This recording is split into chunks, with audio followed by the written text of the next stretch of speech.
welcome to the Kingdom Woman channel. We're living for God's Baby Practical. I'm Mariah, thanks for tuning in today. So I'm back with another video, and this one is going to be for anyone who is wrestling with Satan in any area of your life.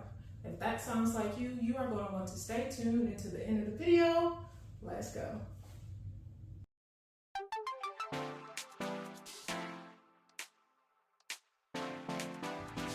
Alright y'all, let's dive right in. So, today we are going to be touching bases on Satan.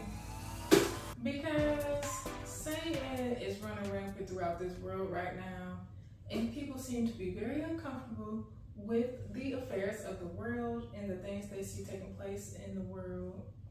But God gave man dominion over the earth.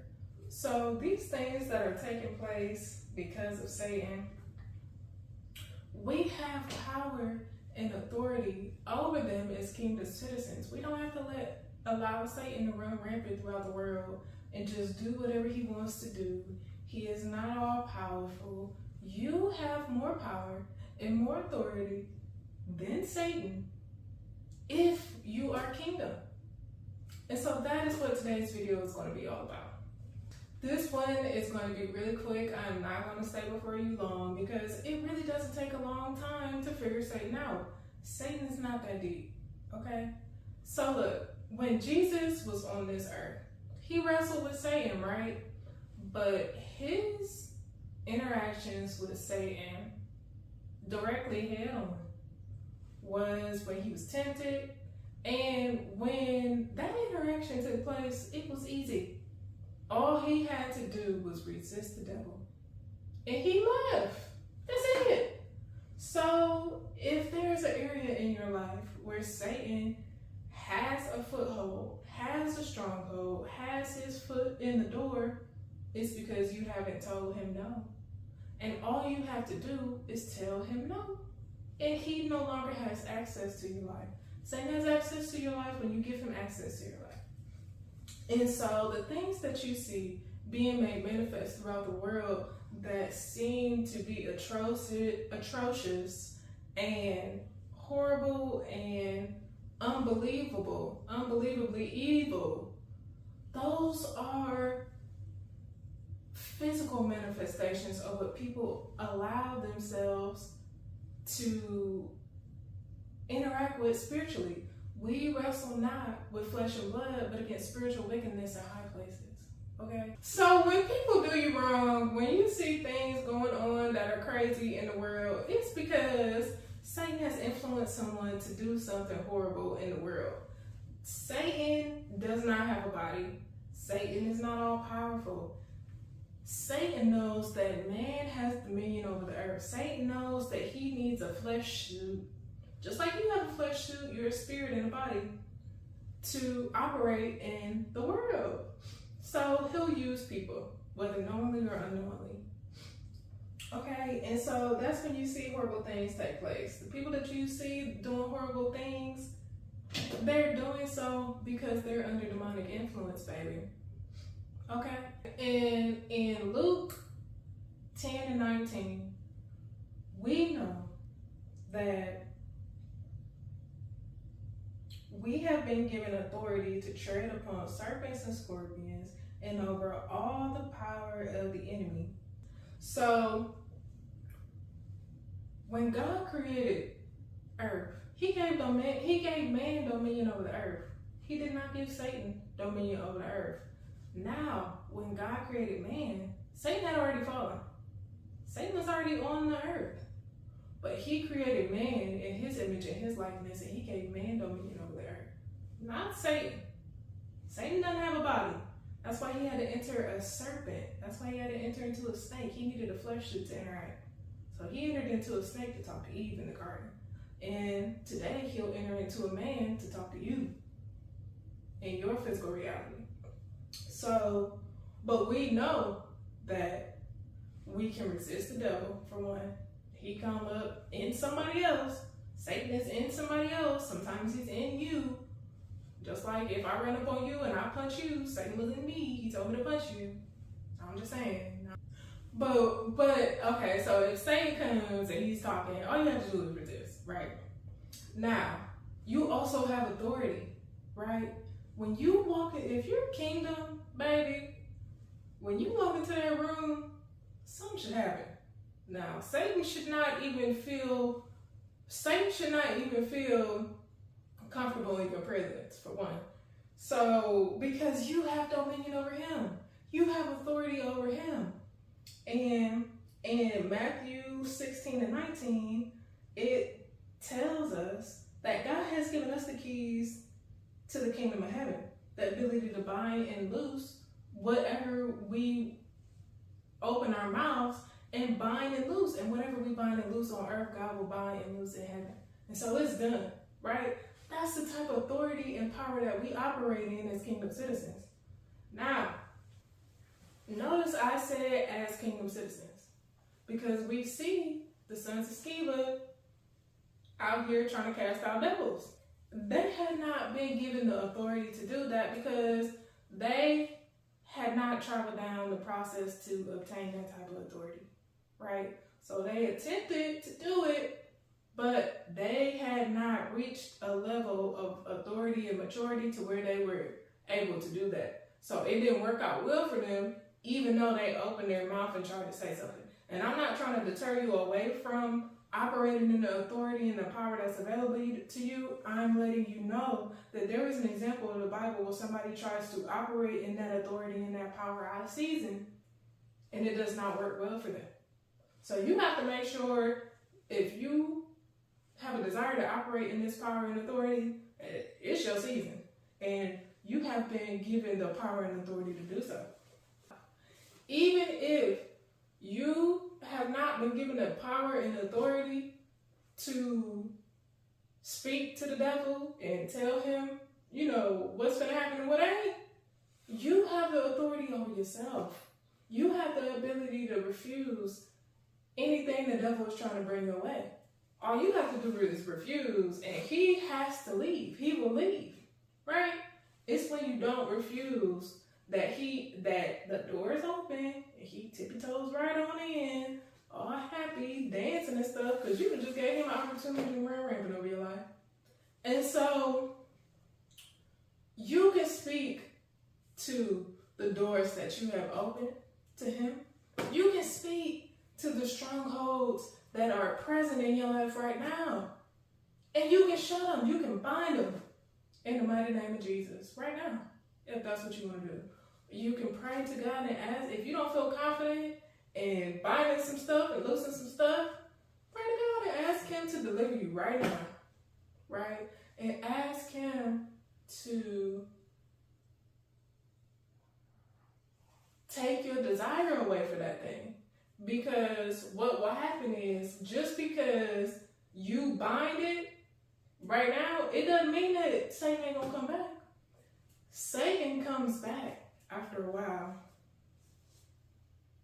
The Bible tells us that when you cast the spirit out, it'll go away for a while, but it'll come back to see if the void it's left has been filled.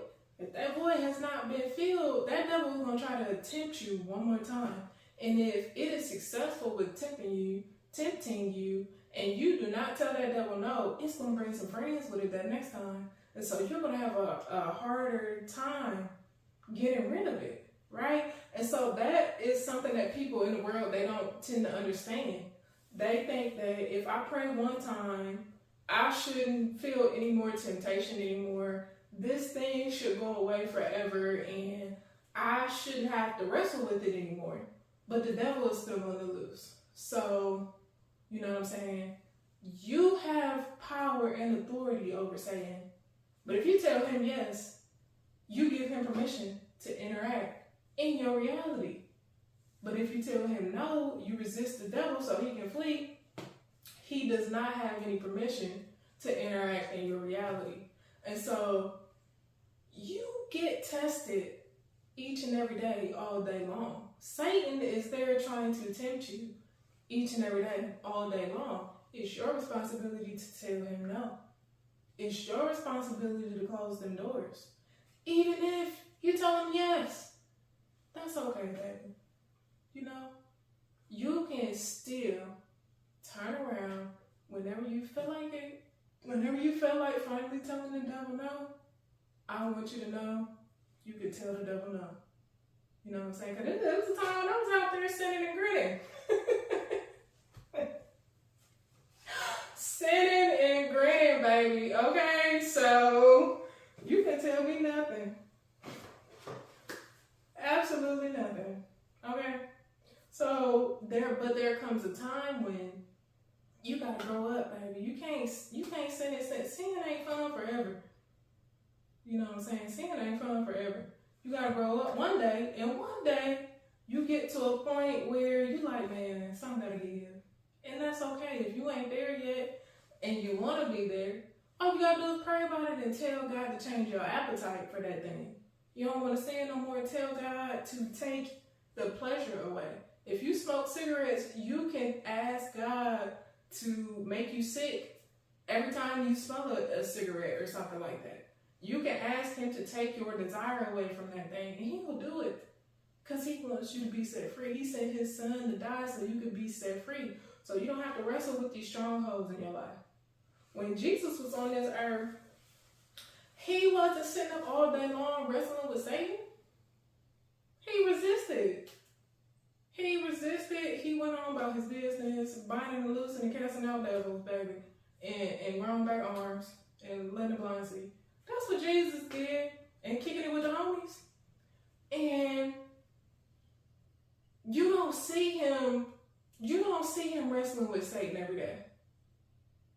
That's not the life we are supposed to be living. Once you step into the kingdom, you get to a place where Satan can't even come. Satan can't even come up here unless the Lord give him permission to. Child, please.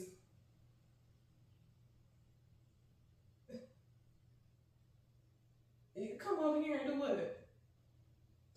I don't think so. And that's the type of attitude you need to have. Because Satan ain't got the authority, baby. You do. He ain't coming over here doing nothing.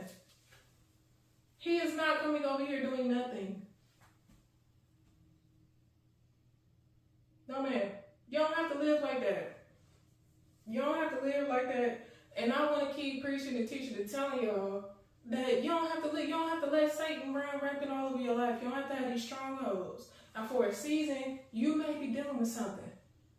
But it's going to be a reason for that. You know what I'm saying? And you have to be patient in that trial. You have to be patient in that trial and find out why God let this happen. Get to the other side of it and learn that lesson while you're in it. But y'all, please, when that thing is over, here comes some restoration. And Satan gotta go. He gonna have to go on somewhere else. Satan is not a factor. God created Satan and you serve God, the creator of heaven and the earth, and Satan. Like, Satan is, the only time Satan is relevant is when you let him in your life. Close the door, baby. Close the door. Bind and loose. You got the keys to the kingdom, baby. Use them. Use that authority Jesus died to give you. Become that kingdom person Jesus died to make sure you could become. And operate in your power, baby. Because that's what God intended for you to do. Satan ain't got to be out here running rampant all throughout this earth. Well, it don't say that in the Bible. I ain't see that. I seen keys to the kingdom, binding and loosing. And then the only other time Jesus had interactions with Satan was through another person. Because when you are kingdom and you are spiritually mature and you tell the devil, I ain't playing with you no more, he gonna have to go get somebody else. You know what I'm saying? And that's an example of how God will allow something to take place. God allowed Judas to do that thing. God allowed Judas to be Judas. He allowed that because Jesus had to become the king. Jesus had to become the king. And you have to become you. You have to become the kingdom version of yourself. So, if you have any areas in your life where Satan is running rampant, to let today be the last day where that's your reality. Okay? You don't have to let that type of behavior exist in your world. I don't have to be your reality forever. It don't matter what it is. Bind and loosen it and cast that thing on the fire. Alright? Now, if you have any questions or comments, leave them down in the comment section. I might make another video just for you. Until next time.